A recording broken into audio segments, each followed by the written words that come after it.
네, 히든글로벌로 이어가 보도록 하겠습니다. 오늘도 모셨습니다. 타키온의 조우진 대표와 함께 해보도록 하겠습니다. 안녕하십니까, 대표님? 예, 안녕하세요. 네, 대표님 어제 증시 보셨어요? 아, 당연히 봤죠. 예, 예. 어떠셨어요? 그 생각보다 좀 빨리 올라가고 있습니다. SK하이닉스가. 저는 한 8월쯤에 300만 원 되지 않을까 싶었는데 이런 추세라면 뭐 다음 주면 가능하지 않을까라는 생각이 들 정도로 그 엄청나게 속도가 가팔랐습니다. 그래서 한편으로는 뭐 예상을 했으니까 뭐 기쁘기도 하지만 또 한편으로는 이제 주위에서 많은 분들이 이제 이 팔아야 되는 거 아니냐. 뭐 이런 이렇게 그 문의가 올 때마다 제가 또 이제 그 배경을 좀 설명해야 되니까 좀 그런 부분도 있긴 했습니다. 바쁘시겠어요? 아니 뭐 바쁘긴 하지만 또 기쁘고 그리고 이제 결국은 뭐 이따가 자세히 말씀드리긴 하겠지만 지금 아직 팔 때가 아니다. 지금 팔 때 예, 아니다. 팔 때가 아니다. 그러니까 알겠습니다. 300만 원, 400만 원 이 숫자에 너무 현혹당하지 마시고 그다음에 기업의 본질 가치, 미래 가치를 갖다가 같이 염두해서 제대로 된 주식 투자를 하시면 좋겠다라는 생각이 들기도 합니다. 알겠습니다. 뭐 그래서 첫 번째 이미 기사는 약간 좀 느낌이 오는데 예, 오늘 예. 첫 번째 기사 어디서 가지고 오셨어요? 예.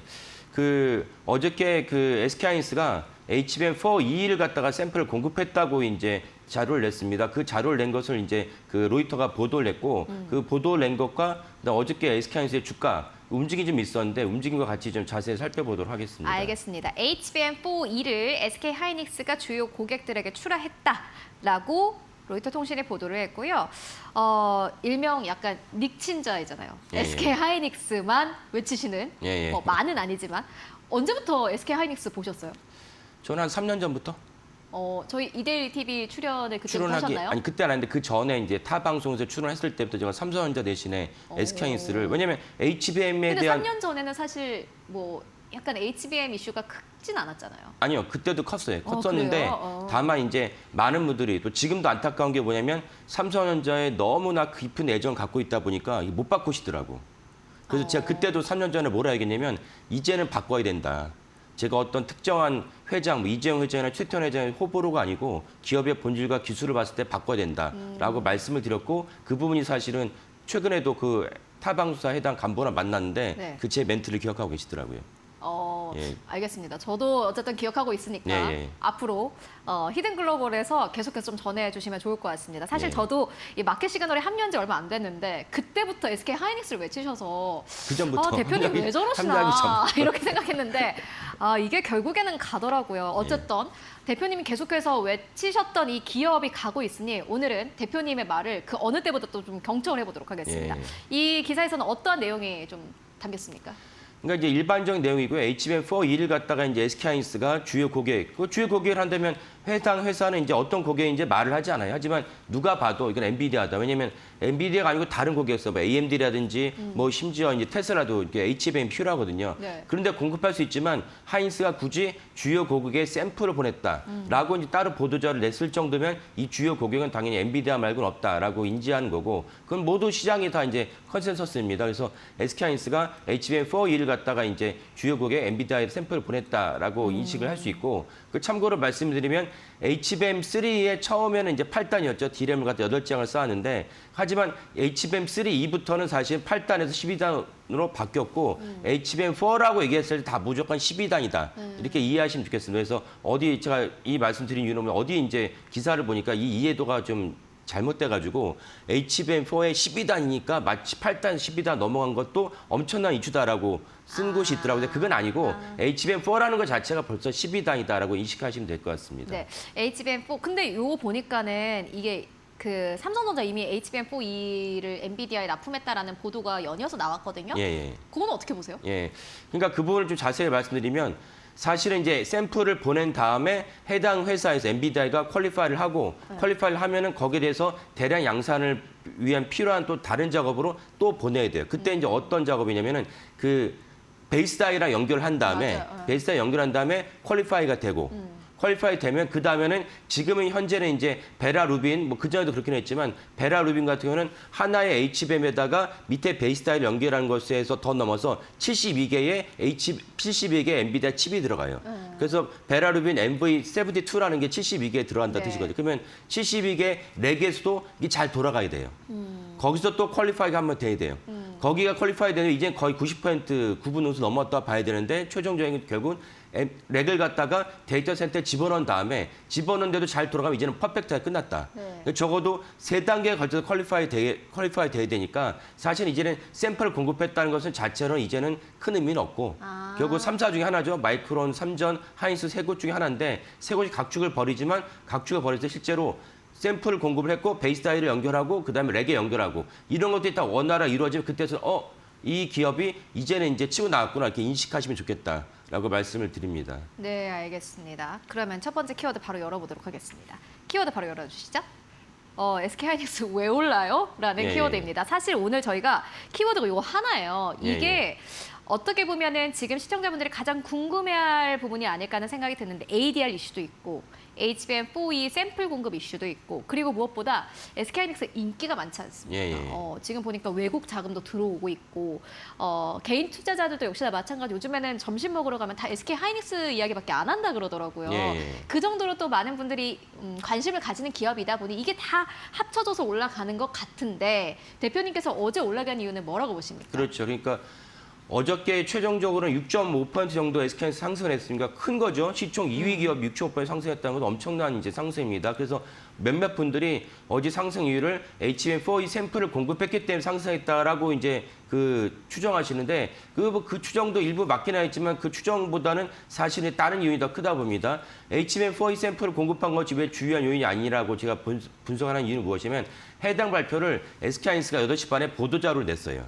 그러면 장 시작 전이잖아요. 만약에 HBM4E가 그렇게 중요하다면 샘플 공급이 그렇게 중요하다면 장 시작부터 5% 이상 상승했어야 했는데 그렇지 않았습니다. 어저께 이제 차트를 보면은 일봉 하루 차트를 보면은 점진적으로 계속 올라갑니다. 점진적으로 올랐다는 이유는 이 뜻은 무엇이냐? 결국은 HBM4E 샘플 공급 자체가 긍정적이긴 하지만 이게 주요하지 않았다라고 볼 수 있는 대목이고 그럼 왜 올랐느냐? 결국 이제 다음 주 월요일 날, 그러니까 뭐 오늘로 끝나면 올 거래일 끝나면 다음 주 월요일 뭐 주말밖에 지나면 바로 그 시작됩니다. ADR에 대해서 가장 큰 요인이라고 저는 분석을 합니다. 그 근거는 또 다른 무엇이냐? 외인들이 결국 기본적으로 계속 SK하이닉스랑 삼성전자를 지속적으로 집요하게 매도를 합니다. 매도하는 것은 그분들이 그 SK하이닉스랑 삼성전자가 믿거나 반도체의 본질인 초과수요가 해소됐기 때문이 아니고 근본적으로는 해당 섹터가 너무 많이 오르면 균형을 잡기 위해서 왜냐하면 해당 섹터가 너무 많이 오르는데 여기에 취해 있다가 조치를 취하지 않으면 어느 날 꼬꾸라지기 시작하면 이제 외국인들 펀드 매니저 입장에서는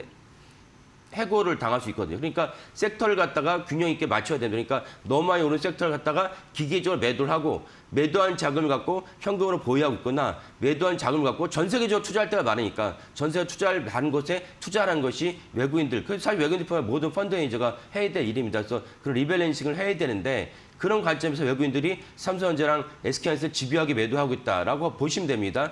기업의 본질에 문제가 생긴 것이 아니고 그런데도 불구하고 6거래일 연속 외국인들이 SK하이닉스를 매수했다는 것은 매수한 누적 금액이 적지 않아요. 몇 천억이 아니에요. 3조 7천억 원이에요. 그러면은 여전히 리밸런싱을 위한 필요한 매도 금액도 외국인들 매도 금액도 있을 것이고 저는 뭐 3조 7천억에 해당하는 그 6거래일 동안 여전히 한 2조 정도 이상의 매도금이 있을 것으로 봅니다. 그렇다면 2조를 갖다 매도했는데도 불구하고 순매수를 갖다 3조 7천억 했다는 것은 결국 전체적으로 매수 금액이 5조가 넘었다. 이런 명단에서 봤을 때 결국은 ADR밖에 없지 않느냐. 왜 이렇게 판단하느냐.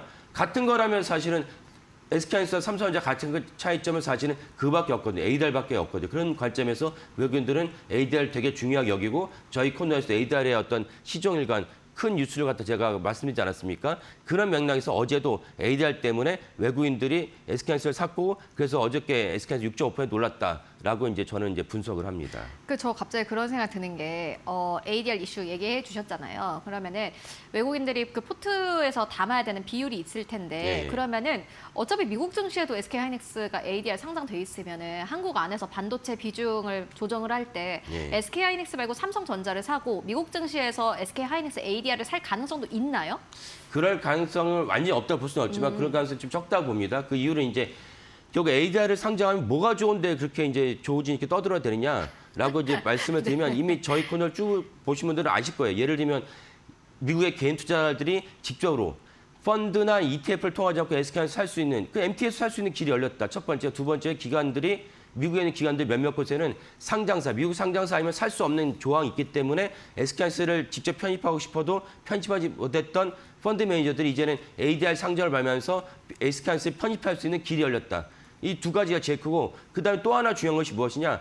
ADR을 상장하는 순간 저는 이제 SK하이닉스가 반도체, 필라델피아 반도체 지수, 삭스죠. 삭스에 편입될 가능성이 매우 높다고 봅니다. 그러면 삭스에 편입되면 어떻게 되냐? 현재 삭스의 시총 1위 기업은 당연히 엔비디아고 2위가 대만의 TSMC입니다. 3위가 브로드컴인데 브로드컴과 SK하이닉스 사이의 시총 간격이 얼마 되지 않아요. 그럼 만약에 삭스에 편입되는 순간 SK하이닉스가 브로드컴을 추월할 것이다.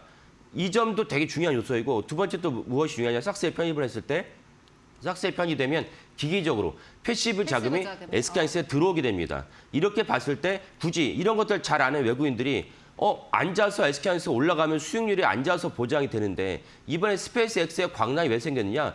앉아서 사실은 이제 수익률 갖다가 이제 기대할 수 있다는 것입니다. 우리가 신규 상장도 마찬가지죠.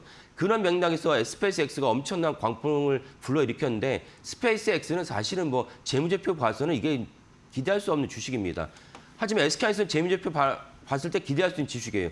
그런 점에서 삭스의 편입을 갖다가 당연시 여긴다면 사실 굳이 외국인들이 삼성전자를 갖다 살 이유는 없지 않나라고 생각을 합니다. 좀 길어지긴 하는데 또 질문 하나 드리자면은 SK 하이닉스가 이제 주가가 계속해서 좀 치고 올라가지 않습니까? 말씀처럼 이제 조우진 대표님의 시나리오대로 ADR 상장하고 외국인들 자금 계속 들어오고 SOX에 어쨌든 간에 편입이 되면은 그만한 사실 호재가 없는 거잖아요. 그렇죠. 예, 예. 그게 이제 진짜 뭔가 모멘텀이 돼서 주가가 상승 탄력을 보이면은 이건 좀 조심스럽습니다만은 SK 하이닉스가 삼성전자를 치고 시가총액 1위까지 갈 수 있는 시나리오도 있다고 보세요. 어떻게 보세요? 아, 그럼요. 예, 저는 올해 연말쯤에 SK하이닉스가 삼성전자를 뒤집을 엎을 거라고 생각을 했는데 지금 속도가 너무 빨라가지고 그리고 사실은 근데 사실 그게 리스크 아닌가요? 아니 그게 왜 오히려 1등 기업이 되면은 전 세계적으로 레퓨테이션이 올라가게 돼요. 그러니까 외국인들이 삼성전자 샀던 이유는 반도체를 분석을 하고 이런 것이 아니고 그냥 한국 주식 뭐 하나 사자 그러면 아는 주식이 삼성전자밖에 없어요. 그래서 산 경우가 많이 있기 때문에 삼성전자 프리미엄이 있어요. 1등 프리미엄이 사실은 이제 점점 희석되고 있다는 것이 제가 뭐 한 달 전과 두 달 전에 이제 말씀드린 적이 있어요. 그러니까 1등 프리미엄에 삼성전자가 희석되고 있다면 거꾸로 그 프리미엄을 누가 누리게 됐냐? SK하이닉스가 실제로 시총 1위 기업이 된다면 그 프리미엄이 SK하이닉스에 옮겨지게 되는 것이죠. 그러니까 제가 안타까운 게 뭐냐면 사람이라는 존재가 관성에서 기인의 행동을 하고 판단하고 결정하기 때문에 이해는 돼요. 그러니까 삼성전자 수십 년간 노출돼 있다 보니까 삼성전자에서 하이닉스로 갈아타기가 힘들다는 것을 알지만 그런 분들은 아까 말씀드린 대로 만약에 삼성전자가 시총 1위로 SK하이닉스에 내줬다. 뉴스가 헤드라인 장식가 그때서야 현실인가? 이런 생각 드시면서 SK하이닉스 갈아탈 텐데 네. 예, 그때 갈아타도 저는 늦지 않다고 봅니다. 하지만 지금 갈아타시는 게 더 빠르다라고 말씀을 드립니다. 이제 우리 조우진 대표님이 다 모르시는 분들도 계실 것 같은데 기자 출신이세요. 예. 조선일보 기자 출신인데 제가 궁금한 게 또 여기에 저희 마켓 시그널 또 많은 분들께서 출연을 하시거든요. 예. 그분 중에 한 분이 이렇게 말씀하셨어요. HBM4E 출하 이제 삼성전자도 샘플 공급했는데 자기네들이 이제 취재를 해본 결과 삼성전자의 퀄리티가 사실은 이제 HBM 쪽에서는 4E 쪽에서는 SK 하이닉스와 거의 다를 것이 없고 오히려 좀 앞서가는 것으로 보인다. 그래서 연말이 되면은 삼성전자 주가가 본인들은 봤을 때 더 반등을 할 것으로 보인다라는 투자 의견을 제시를 해주셨습니다. 대표님께서도 역시나 마찬가지 취재를 하실 거 아니에요. 이 부분 어떻게 생각하세요? 예, 그 좋은 질문인데요. 네. 아까 말씀드렸다시피 결국 HBM이라는 건 D램을 12장 쌓은 다음에 반드시 베이스다에 연결해야 돼요. 그럼 삼성전자의 변명 무엇이냐면 베이스다 연결하는 과정을 TSMC가 개입을 하면서 우리가 계속 에러가 났었다. 근데 HBM4는 삼성전자 자체 파운드를 했기 때문에 우리가 독자적으로 파운드리 관점에서 베이스다 연결했기 때문에 이제는 에러가 안 날 것이다. 라는 게 삼성전자의 해명이에요. 그러면 파운드리가 잘하고 있느냐? 삼성전자 파운드리가 잘하고 있느냐? 아니거든요. 그러니까 예컨대 어떤 게 이슈가 있었냐면 작년 여름에 삼성전자가 일론 머스크의 엄청난 수주를 잡아왔다고 해서 그때 엄청난 주가 한번 점프를 했습니다. 맞아. 근데 저희 코너에서 말씀드렸지만 해당 물량을 갖다가 납기를 못 맞췄어요. 파운드리가. 에러가 나는 바람에 열받은 일론 머스크가 자기 엑스에다가 띄웠어요. 물량을 나누겠다. TSMC랑. 삼성전자 파운드는 여전히 문제가 많고 심지어 어저께인가 그 파운드리 담당 삼성전자 사장이 뭐라고 얘기했냐면 올해도 적자가 불가피하게 예상된다. 그러니까 파운드는 여전히 갈 길이 멀다. 그러면 12달 갔다가 베이스다 연결했을 때 거기서도 수율이 잘 나와야 된다는 보장이 있어야 되는데 저는 그 보장을 보자 이거예요. 해보고 기다려보자라는 게 제 입장입니다. 알겠습니다. 얼마 보세요 그러면은? 뭐를요? SK 하이닉스? 하이닉스는 저는 이제 아까도 말씀드렸지만 8월 달에는 300만 왜냐면 ADR 상장이 8월에 하면 8월에 300만 갈 거라고 했지만은 만약에 20일 날 SEC 승인이 날 거라 보여요. 그러면 이제 다음 주에 300만 원도 가능하다라고 보여주고 좀 전에 이제 그 원래는 ETF 레버 ETF 때문에 어저께 SK하이닉스가 8% 상승했었는데 ETF가 8% 못 올라가는 바람에 증권가에서 강제적으로 리버랜스 해버렸어요. 강제적으로 SK하이닉스 주가를 매도를 시켰거든요. 그러니까 1.5% 정도 손해를 봤습니다. 그러니까 그거를 감안한다면 사실 다음 주에 300만 원 가능하다고 볼 수도 있어요. 그러니까 SEC 상장이 이제 확실히 현실화된다면 그런 점에서 좀 땡겨지는데 그러니까 다음 주에 SEC 상장이 나든 그 다음 주 상장 승인이 날 네. 것이라 본다면 사실은 늦어도 7월에 300만 원 갈 것이다라고 저는 봅니다.